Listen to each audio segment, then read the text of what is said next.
로마서 15장 4절부터 7절 말씀을 보겠습니다.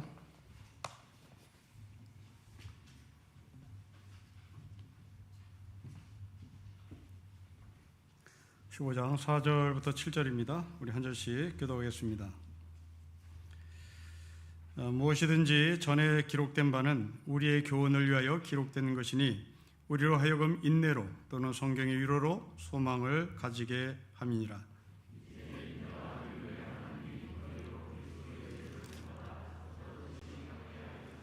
한 마음과 한 입으로 하나님 곧 우리 주 예수 그리스도의 아버지께 영광을 돌리게 하려 하노라. 그러므로 그리스도께서 우리를 받아 하나님께 영광을 돌리심과 같이 너희도 서로 받으라. 아멘. 로마서는 로마 교회에 보낸 편지입니다. 바울이 있었습니다. 그러나 바울은 로마 교회를 개척한 적도 없고 로마 교회를 방문한 적도 없습니다. 다만 바울은 로마 교회에 대해서 소문으로만 알고 있었습니다. 바울의 귀에 들어온 로마 교회에 대한 소문은 믿음이 온 세상에 전파되고 있다는 좋은 소식이었습니다. 그런데 이 좋은 소식을 들은 바울은 로마 교회가 뭔가 이상하다고 생각했던 것 같습니다. 그래서 펜을 듭니다. 자신이 펜을 든 목적은 신령한 은사를 나눠줘서 로마 교회가 견고하게 하기를 원하기 때문에 자신이 편지를 쓴다고 말합니다. 자, 여기서 믿음이 좋은 로마 교회와 로마 교회가 견고하기를 원하는 바울의 마음을 한 단어로 정리하면 성장하는 로마 교회, 바울이 원하는 성숙한 로마 교회라고 할 수 있겠습니다. 로마 교회는 어떻게 서든지 우리는 알 수 없다고 지난주에 말씀드렸습니다. 그러나 성경의 근거로 유추해 볼 수 있는 유일한 단서는 사도행전에 나와 있는 오순절 마가의 다락방에 참여한 사람들입니다. 그 중에 로마로부터 나그네라는 표현이 있습니다. 로마 사람 중에 예루살렘을 성지 순례를 위하여 왔다는 얘기고, 그 성지 순례하는 중에 마가의 땅에 참여했던 사람들, 성령을 극적으로 체험했던 사람들이 로마로 가서 교회를 세웠을 것이라고 하는 추측입니다. 그러나 어제 저는 이 설교 원고를 다 탈구하고 과연 로마 교회는 이렇게 로마로부터 나그네들로만 구성이 되었을까? 묵상한 나머지 유대인도 있었을 것이다. 그렇다면 그 유대인들은 누구였을까를 또 깊이 묵상해 봤습니다. 유대인들은 둘 중에 하나일 것입니다. 하나는 당시 세계 제1의 도시인 로마로 돈을 벌기 위하여 이주한 이민 유대인이 있을 겁니다. 미국에 돈을 벌기 위하여 LA로, 뉴욕으로 이민 간 우리나라 사람들처럼 돈을 벌기 위하여 이민 갔다가 극적으로 거기서 예수를 소개받고 기독교인이 된 유대인들이 있었을 것입니다. 또 하나의 유대인들입니다. 그들은 이미 이스라엘에서 유대인으로서 기독교, 예수를 영접한 사람들입니다. 이들은 분명히 핍박으로 말미암아 예루살렘을 떠나 로마로 이주해 왔을 것입니다. 이 둘이 지금 부딪히는 겁니다. 오순절 성령의 마가의 다락방에서 하나님을 체험했던 로마에 이미 살고 있었던 이방인들, 이스라엘에서 이미 예수 그리스도를 주라고 영접했던 이민 유대인들, 그들이 로마 교회 안에서 서로 신앙의 문제로 부딪혔습니다. 오늘 우리의 언어로 얘기하면 여의도 순복음교회와 고신파 교회가 붙은 겁니다. 여의도 순복음교회의 믿음 좋음이란 방언을 하느냐를 기준에 둡니다.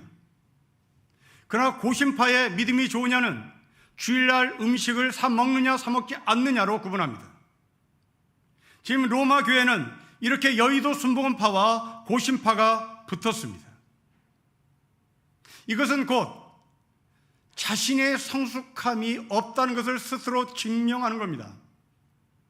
이들은 늘 자신의 신앙 조음이 상대방에게 강요되는 것이고 상대방은 아직까지 성장하지 못했다는 잣대로 들이대는 겁니다. 우리나라에 그리스도 교단이라는 교단이 있습니다. 이 그리스도 교단이 미국에서 들어온 교단입니다. 그런데 둘로 나눴습니다. 둘로 나뉜 이유는 기가 찰 노릇입니다. 교회 안에서 피아노를 쓸 수 있느냐 없느냐로 나눴습니다. 피아노를 쓸 수 없다라고 주장하는 무악기파가 있습니다. 피아노를 써도 좋다라고 하는 유악기파가 있습니다. 이것을 기준으로 둘이 나뉜 겁니다. 세상 사람이 볼 때는 정말 허접한 공동체라고 생각할 것입니다. 그 정도로 성숙하지 못했다는 얘기입니다. 오직 이들은 자신의 교단의 절대성, 자신의 교단의 성장만을 위하여 고집했던 것이죠. 여러분, 한국교회는 성장에 미쳐있는 공동체입니다. 이 성장에 미쳐있는 한국교회는 열심이란 이름으로 그 성장을 포장합니다.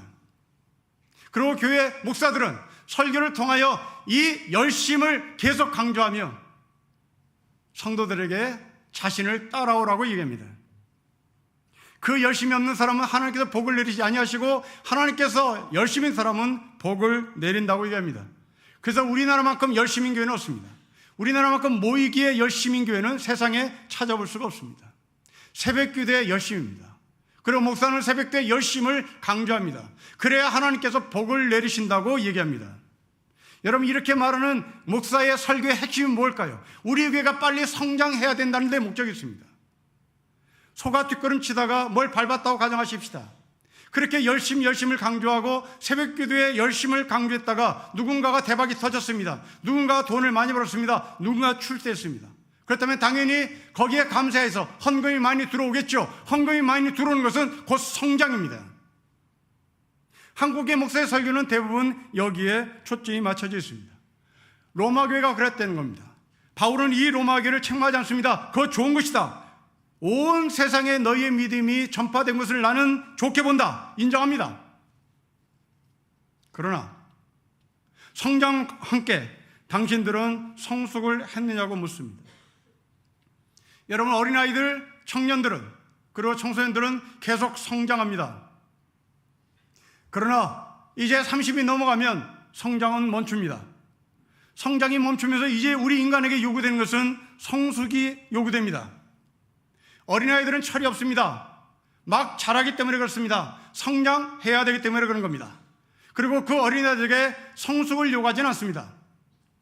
그러나 아이가 어른이 되고 청년이 되고 30이 되고 40이 됐는데 아직까지 성숙하지 못했다. 그것은 어린아이라고 취급을 할 수 있겠습니다. 사랑하는 성도 여러분, 여러분들은 예수 그리스도를 믿는 목적이 성장입니까? 아니면 성장해서 성숙으로 넘어가고 있는 단계입니까? 아니면 여러분들은 성숙의 단계 지금 자리를 잡고 하나님의 나라를 이끌어 가고 계십니까? 로마교회는 이 믿음이 좋다, 믿음이 없다라고 하는 문제를 먹는 문제, 무엇을 먹느냐로 싸웠습니다. 마치 고신파가 주일날 음식을 사 먹느냐 사 먹지 않느냐로 믿음을 구분했던 것처럼 로마교회 안에는 이 먹는 것으로 믿음이 좋다 나쁘다로 평가를 했습니다. 그러나 로마교회는 믿음이 좋다 나쁘다를 무엇을 먹느냐를 가지고 참했는지 우리는 잘 모르겠습니다. 그런데 이와 똑같은 문제로 싸웠던 초대교회 고린도 교회가 있습니다. 그래서 이 고린도 교회를 끌고 들어와서 로마 교회를 해석할 수 있을 것 같습니다. 고린도서 11장을 보면 교회에서 식사하는 이야기가 나옵니다. 같은 시간에 식사를 해야 되는 약속이 주어졌습니다. 그런데 고린도 교회 안에 구성인자들은 같은 날 같은 시간에 교회에 나올 수가 없었습니다.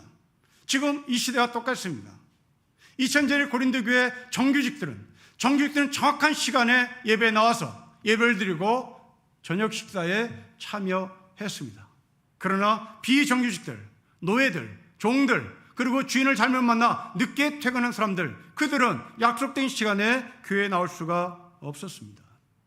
늦게 도착합니다. 음식이 남았어야 할 그 저녁 식사 자리에 가보니 이미 일찍 온 사람이 음식을 다 먹고 말았습니다. 심지어 생계의 여유가 없었던 사람은, 날품팔이라는 사람들은 자신의 물건을 다 팔아야만 내일을 약속할 수 있기에 그 물건을 다 팔 때까지 지체했을 것입니다. 물건을 다 팔았으나 이제 교회 가는 시간이 늦었습니다. 그런데도 갔습니다. 저녁밥이 있어야 되는 겁니다. 그런데 없었습니다. 일찍 온 사람이 그 저녁밥을 먹었기 때문입니다. 어떤 교회에서는 교회가 식사를 준비할 능력이 없어서 각자 교인들에게 음식을 싸우라고 부탁을 했습니다. 여유가 없는 사람, 그 음식을 쌀 능력도 되지 않았습니다. 그렇다면 음식을 싸갖고 온 사람과 같이 나누어 먹었어야 됐던 겁니다. 하지만 여유가 없는 사람들은 빈손으로 왔다는 이유로 그 사람에게 먹을 것을 주지 않았습니다. 결과는 싸움입니다. 여러분, 성장은 이렇게 싸움이 전제됩니다. 성장은 성장통을 유발합니다. 그러나 그 성장이 성장통으로 남는다면 그것은 온전한 공동체가 되지 못합니다. 이제 성장통이 끝난 후에 성숙을 요구받는 것입니다. 바울은 지금 성장통을 앓고 있는 로마 교회에게 앞으로 너희들이 가져야 될 교회의 방향은 성장의 방향을 두지 말고 성숙의 방향을 두어야 한다고 말합니다.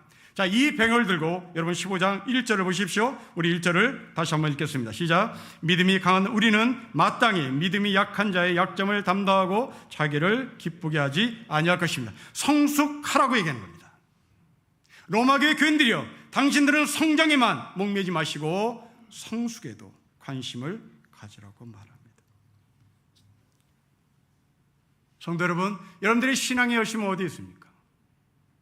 성숙입니까? 아니면 성장입니까? 여러분들이 교회에 열심히 나와서 무엇을 얻었습니까? 그것을 자랑하십니까? 그것을 얻지 못한 사람에게 당신은 믿음이 없다라고 손가락질하고 나처럼 복을 받으려면 당신은 열심을 부려야 된다고 얘기합니까? 그렇다면 핵심은 무엇입니까? 여러분들이 열심을 부리는 핵심은 어디에 있습니까? 그렇습니다. 돈 많이 버는 성장입니다. 출산은 성장입니다. 높은 자리에 가는 성장입니다. 그 성장을 위하여 여러분들은 열심히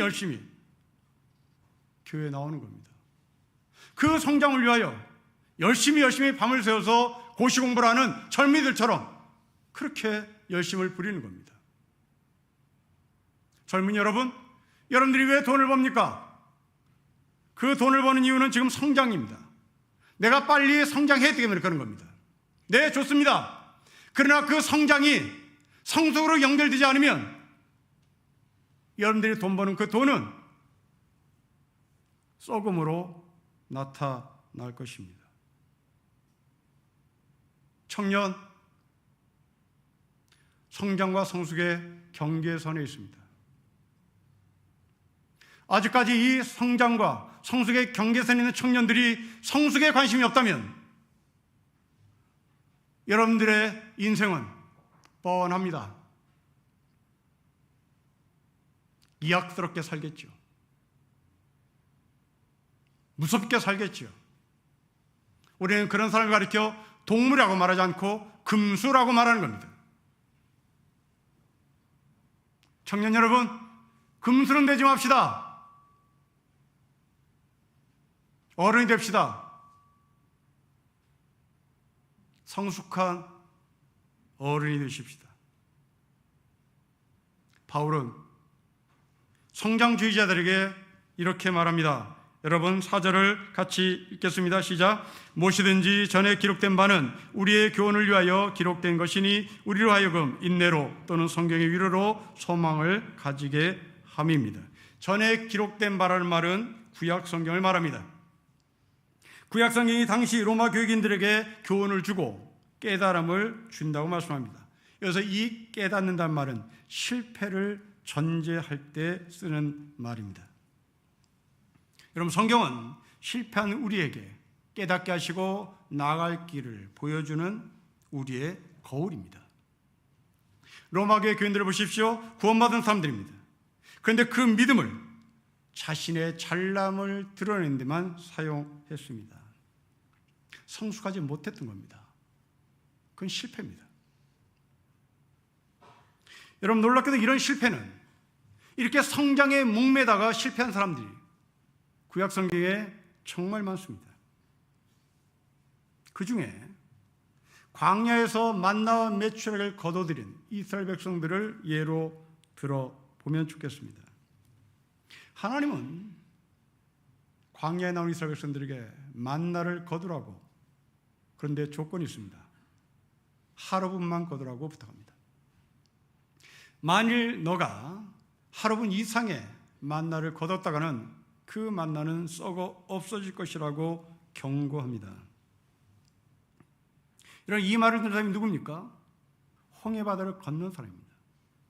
홍해바다를 건넜다는 것은 구원을 받았다는 얘기입니다. 이 구원을 받은 사람에게 말합니다. 아직까지 너희들은 성숙지 못한 사람이니 내가 너에게 성숙을 요구한다. 만나를 거두는데 하루치만 거둬라. 그 이상 거두면 안 된다. 지금 청년들이 하는 얘기입니다. 이악스럽게 돈을 모으는 청년들에게 하는 얘기입니다. 그렇게 돈을 모아봐야 네 입에 못 들어간다.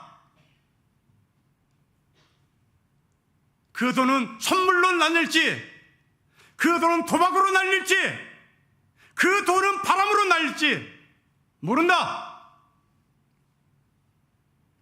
하루분만 거둬라. 이게 성숙이다. 그런데 하나님의 말씀을 순종하지 않았습니다. 긁어모았습니다. 여러분, 광야 시대에 이 긁어모은 사람들은 누구였을지를 묵상해 보십시오. 나이든 노인이 긁어모았겠습니까? 나이든 노인은 긁어모을 힘이 없습니다. 힘없는 어린아이가 긁어모았습니까? 힘없는 어린아이는 긁어모을 수 없습니다.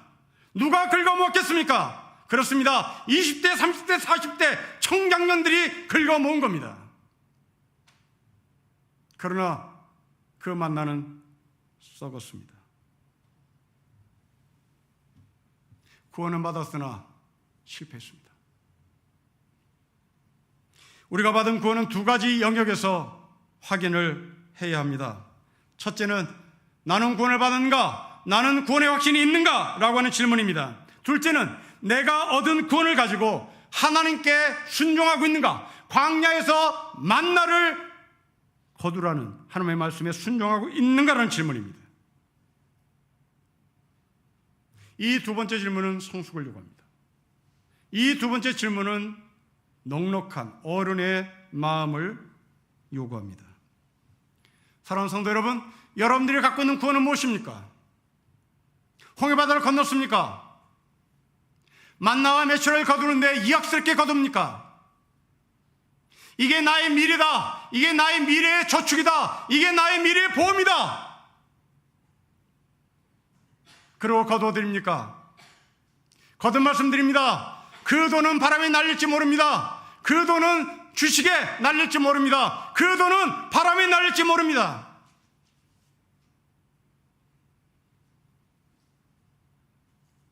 성장을 뛰어넘어 성숙입니다.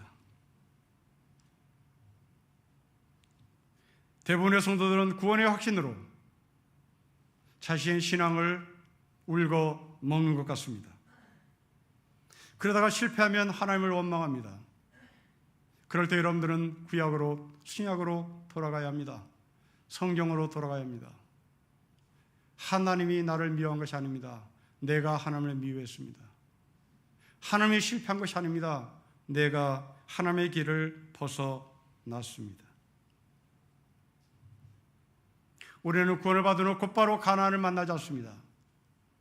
가나안과 홍해바다 사이에 광야가 있습니다. 그 광야를 걸어야 합니다. 어떻게 걷습니까? 여러분 4절 말씀을 다시 보십시오. 인내, 위로, 소망입니다. 광야길은 하루아침에 건너뛰지 않습니다. 인내가 필요합니다. 그 인내가 부족한 사람에게 인내가 강한 사람이 위로를 하는 겁니다. 그리고 가나안을 향해서 가자라고 소망을 거는 겁니다. 결혼을 예를 들어 이 말씀을 적용해 보면 더 쉽게 이해할 수 있을 것 같습니다. 젊은 청년들이 짝을 만납니다. 가정을 이룹니다. 평생 싸우지 않고 살겠다고 다짐도 합니다. 그런데 얼마 지나지 않아서 싸웁니다. 여러분 왜 싸웁니까? 왜 싸웁니까? 속았기 때문에 싸우는 겁니다. 속은 겁니다. 저 사람과 결혼을 하면 저 사람이 나에게 무엇을 해줄 것이라고 기대했습니다. 그 기대가 깨졌으니 속은 겁니다. 이런 부부들은 남북 통일 가지고 싸우지 않습니다. 부부들은 선교를 어떻게 할 것인가 그거 가지고 싸우지 않습니다. 내가 원하는 것을 해줄 줄 알았는데 그것을 안 해주기 때문에 싸우는 겁니다. 요즘 한 정당의 대표가 나도 속고 국민들을 속았다는 말이 돌고 있습니다. 왜 이 사람이 이런 말을 할까요? 선당 후사였습니다. 자기가 당을 위해서 열심히 일을 하면 후에 자기에게 돌아올 몫이 있을 줄 알았습니다. 그런데 받지 못했나 봅니다. 내가 저 사람을 대통령 만들기 위하여 고군분투했고 저 사람을 대통령 만들면 나는 무엇이 떨어질 것이라고 기대했을 것입니다. 그리고 서로 약속도 했을지도 모르겠습니다. 그런데 그 약속이 지켜지지 않은 것 같습니다. 심지어 자신을 대표 자리에서 물러나라는 문자를 대통령이 한 것에 분노를 합니다. 여러분 이 정당의 대표가 한 말을 여러분 부부 사이에 연결시켜 보십시오. 부부와 싸우면서 늘 하는 얘기가 속았다죠. 정당 대표가 한 말과 똑같습니다. 상대방이 뭔가를 해주기를 원했던 겁니다. 그런데 나에게 오지 않았습니다. 결혼하고 보니 내가 얻을 게 많은 것이나 내가 줄 게 더 많다는 것 때문에 속에 분노가 치미는 겁니다. 그래서 싸우는 것이죠. 구약을 전공한 대학 선배가 부부에 관한 글을 읽고 제가 웃었습니다. 제가 왜 이 글을 여러분에게 소개하는 거냐면 저희 부부랑 이 선배 부부가 왜 이렇게 닮았는지 모르겠습니다. 좀 읽어보겠습니다. 내가 깨었을 때 당신은 잠자고 있고 내가 춥다고 창문을 닫으면 당신은 덥다고 창문을 열고 이렇게 매사에 서로 안 맞는 것을 보면 이제 이 다음에 이 선배는 어떤 말을 할 것인지 기대하시고 여러분의 기대치와 이 선배의 고백이 일치하는지를 점검해 보십시오. 읽겠습니다. 이렇게 매사에 맞는 게 하나도 없는 것을 보면 우리는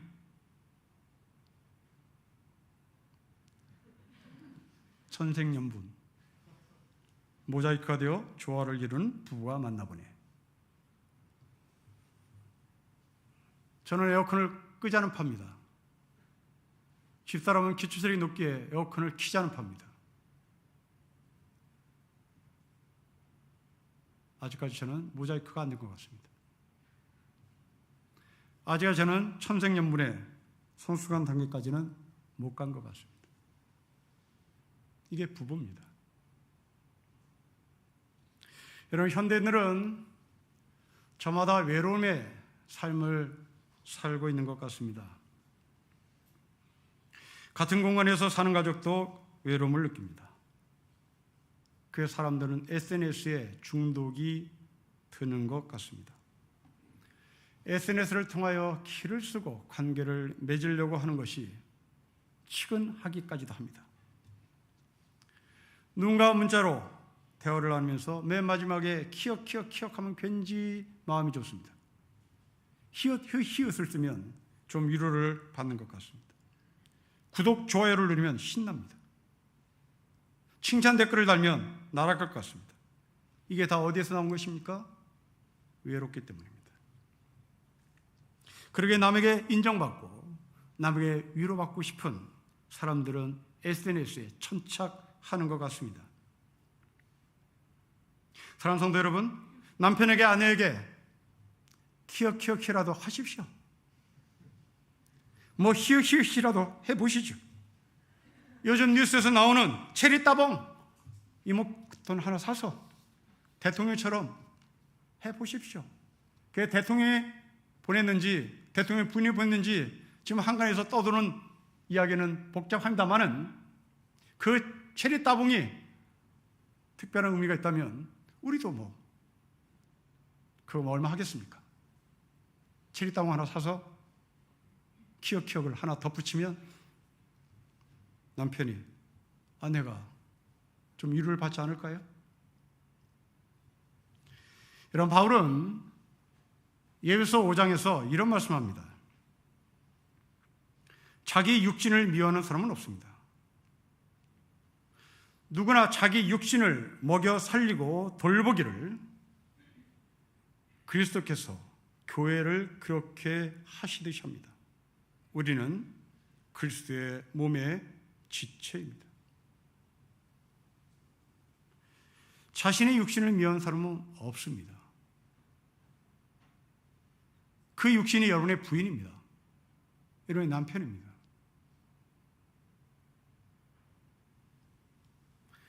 남편은, 아내는, 자식은 내 몸입니다. 그리스도께서 교회를 위하심 같이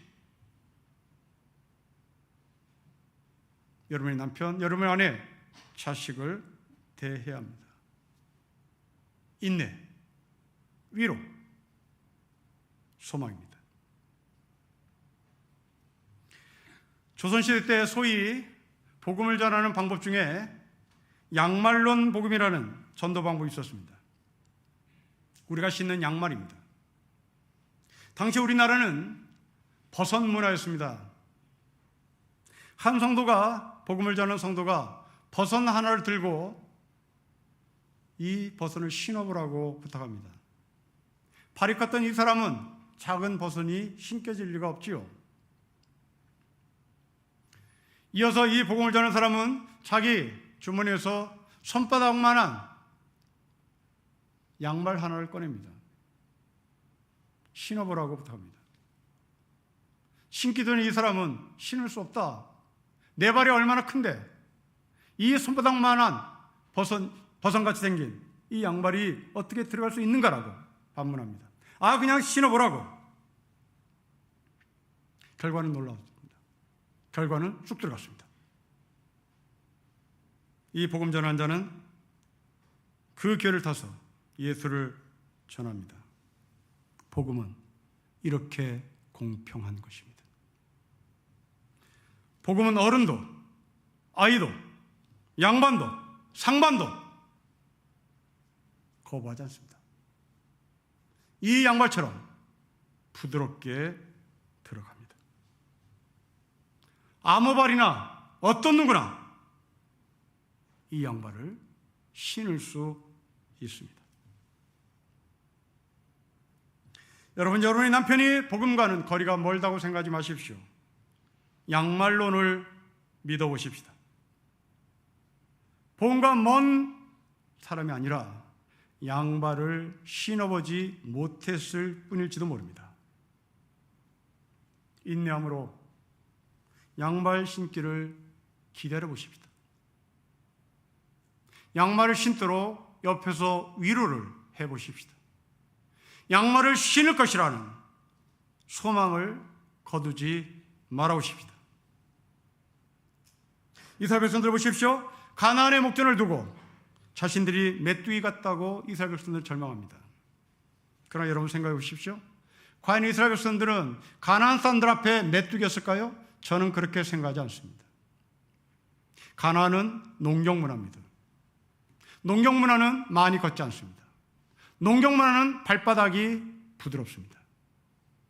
반면에 이스라엘 백성들은 광야 40년을 걸었습니다. 발바닥이 곰발바닥이 되었습니다. 여러분, 전쟁은 발바닥이 부드러운 사람과 발바닥이 부드럽지 못한 아주 딱딱한 사람과의 싸움입니다. 누가 이기겠습니까?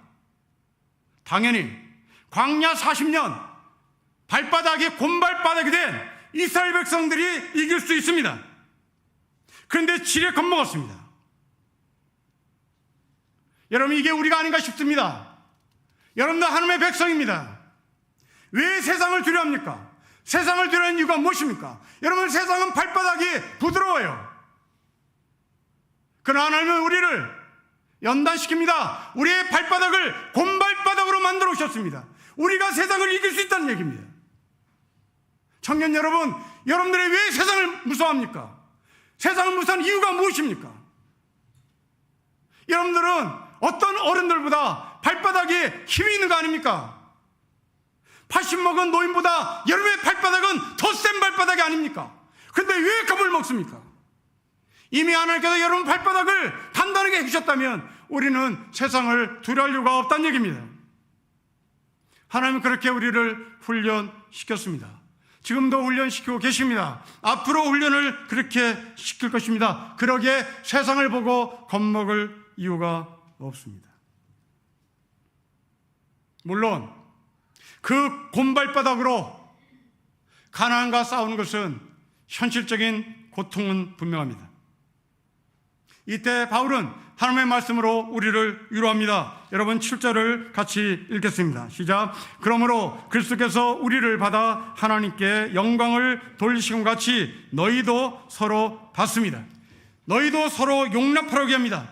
예수님은 자신의 몸을 가누지 못하면서 우리를 받았습니다. 자신의 몸을 가누지 못하면서 우리를 용서하셨습니다. 그리고 우리를 하나님께 영광으로 돌리십니다. 그렇다면 우리도 예수님처럼 연약한 사람을 받지 못할 이유가 없습니다. 우리가 받은 구원은 두 가지 영역에서 확인되어야 됩니다. 구원의 확신입니다. 또 하나는 광야 삶 속에 하나님의 말씀에 순종하느냐를 확인해야 하는 겁니다. 성숙한 자는 우는 자와 함께 울고 웃는 자와 함께 웃는 사람입니다. 반면에 성장이 급한 사람은 나는 너의 울음을 쳐다볼 기력이 없다라고 도망치는 사람입니다. 마더 테레사의 이야기입니다. 먹을 것이 없어서 굶주리는 가족이 있다는 소식을 듣고 테레사는 음식을 들고 그 가정을 신방합니다. 음식을 받아든 아이가 잠시 밖에 나갔다 옵니다. 그 아이의 손을 보니 음식 반이 덜어져 있었습니다. 음식을 어디에 뒀냐고 물으니 소년이 말합니다. 옆집 친구도 나처럼 굶기 때문에 음식을 나눠주고 왔다고 말합니다. 어린아이입니다. 자기 먹기도 급급한 아이입니다. 빨리 것을 먹고 성장해야 할 아이입니다. 빨리 먹고 키가 커야 할 아이입니다. 그러나 이 아이는 성장보다 성숙을 택합니다. 옆집의 자기 친구와 음식을 나눕니다. 바울은 주님도 그와 같이 했다고 말씀합니다. 그러니 너희들도 믿음이 약한 사람, 굶주린 사람, 그들을 용납하고 받아들이라고 말합니다. 여러분, 오병이어의 기적을 일으킨 예수님을 보십시오. 그 예수님을 따라온 사람들은 성경에 하나님을 믿는 삶이라고 말하지 않습니다. 예수를 따른 삶이라고 말하지도 않습니다. 성경의 워딩입니다. 무리입니다. 무리는 유대교인도 있고 유대교인이 아닌 사람도 있다는 얘기입니다. 사상이 다른 사람입니다. 이념도 다른 사람입니다. 나이도 다른 사람입니다. 문화도 다른 사람입니다. 모든 것이 다른 사람입니다. 그 무리들 앞에 꼬마 하나가 자기의 도시락을 내어 놓습니다. 여러분, 그 꼬마가 무리를 위하여 자신의 도시락을 내놓습니다. 예수님은 그 도시락을 받아 거기에 있는 무리들에게 말합니다. 여기 이슬람교들 나가십시오. 여기에 불교인들 나가십시오. 여기 공산주의자들 나가십시오. 우리의 이념과 다른 사람 나가십시오. 우리 밥 먹을 시간입니다. 그렇게 말하지 않습니다. 이슬람 사람에게, 우리의 이념이 다른 사람에게 소년으로부터 받은 그 도시락을 먹입니다. 한 마음 한 입으로 하나님의 찬양이란 바로 이런 것입니다. 성경만을 고집하신 여러분, 성숙에도 눈을 돌리십시오. 어린 소년이 자기 도시락을 이슬람 사람을 위하여, 이념이 다른 사람을 위하여, 자기의 문화와 배경이 다른 사람을 위하여 내어놓고 예수님은 그들에게 먹을 것을 주었던 것처럼 우리도 기독교만을 고집하지 마시고 이 세상을 창조하신 하나님의 넉넉한 마음으로 성숙한 하늘나라의 내용들을 채워가는 신림교회 성도가 되시기를 주의 이름으로 축복합니다. 기도하겠습니다.